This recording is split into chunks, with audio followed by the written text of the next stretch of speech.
시청자 여러분, 안녕하십니까? 특검 해설입니다.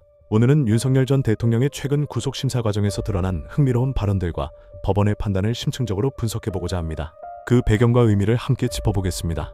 윤석열 전 대통령의 구속심사, 그 이면에 담긴 메시지. 지난 6시간 40분에 걸친 윤석열 전 대통령의 구속심사, 그중 약 20분간 이어진 그의 최후 변론은 여러 가지 해석을 낳고 있습니다. 첫 번째, 사람들이 연락을 많이 끊는다. 변호사 구하기도 어렵다. 발언의 의도. 윤 전 대통령은 재판부에 요즘 사람들이 연락을 많이 끊는다. 변호사 구하기도 어렵다는 취지로 직접 호소한 것으로 파악됩니다. 이는 피의자로서 자신의 현재 처지를 강조하며 법원의 동정심을 유발하려는 시도로 읽힐 수 있습니다. 특히 이 과정에서 부인도라는 언급을 통해 특검 수사를 받고 있는 김건희 여사 또한 변호사 선임에 어려움을 겪고 있을 수 있다는 해석이 나왔습니다.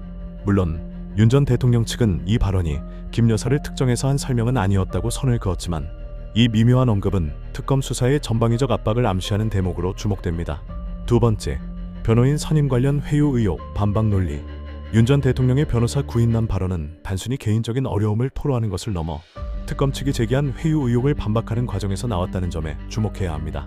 특검은 강 전 대통령실 부속실장 조사에 윤 전 대통령 변호인이 입회한 것을 두고 회유 의혹을 제기했고, 이에 윤 전 대통령은 자신도 변호사를 구하기 어려운데 강 전 부속실장은 오죽했겠냐며 변호인 입회 배경을 설명했습니다.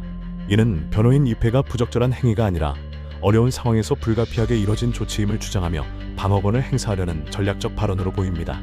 이건 너무 심하다는 윤 전 대통령의 특검 비판. 윤 전 대통령은 최후 변론에서 특검 수사에 대한 불만을 강하게 표출했습니다. 그는 특검이 정치적인 수사를 하는 건 이해하지만 그래도 이건 너무 심한 게 아니냐는 취지로 발언한 것으로 확인됩니다.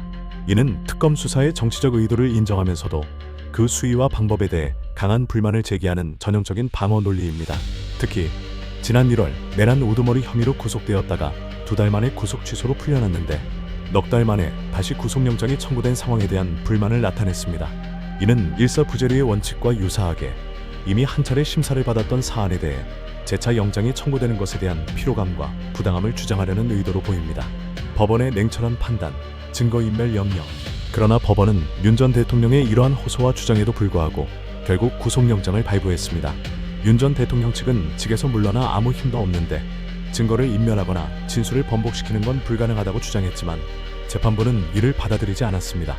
법원은 증거인멸의 염려가 있다는 판단하에 구속영장을 발부했고, 이에 따라 윤 전 대통령은 넉 달 만에 다시 구속되는 상황을 맞게 됐습니다. 종합분석, 방어권 주장과 사법부의 균형점. 윤석열 전 대통령의 이번 구속심사 과정은 피의자로서 자신의 방어권을 최대한 활용하려는 모습과 이에 대한 사법부의 엄격한 판단이 교차하는 지점을 보여줍니다. 윤 전 대통령의 발언은 어려움을 호소하고 특검 수사의 정당성에 의문을 제기하며 여론의 동정심을 얻고 법원의 판단에 영향을 미치려는 전략적 의도가 엿보입니다. 특히 김건희 여사를 간접적으로 언급하며 자신뿐만 아니라 가족 전체가 특검의 압박을 받고 있다는 메시지를 전달하려 했을 가능성도 배제할 수 없습니다. 그러나 법원은 이러한 개인적인 호소나 정치적 비판에 흔들리지 않고 법적 원칙, 즉 증거인멸의 염려라는 명확한 기준에 따라 구속의 필요성을 판단했다는 점에서 주목할 만합니다. 이는 피의자의 방어권 보장과 사법정의 실현이라는 두 가지 가치 사이에서 균형을 잡으려는 시도로 해석됩니다. 결론적으로 이번 구속심사는 윤석열 전 대통령 측의 다각적인 방어 전략과 이에 대한 법원의 단호한 입장이 극명하게 대비된 사례로 기록될 것입니다. 여러분의 구독과 좋아요는 제게 큰 힘이 됩니다. 이상 특검 해설이었습니다. 시청해주셔서 감사합니다.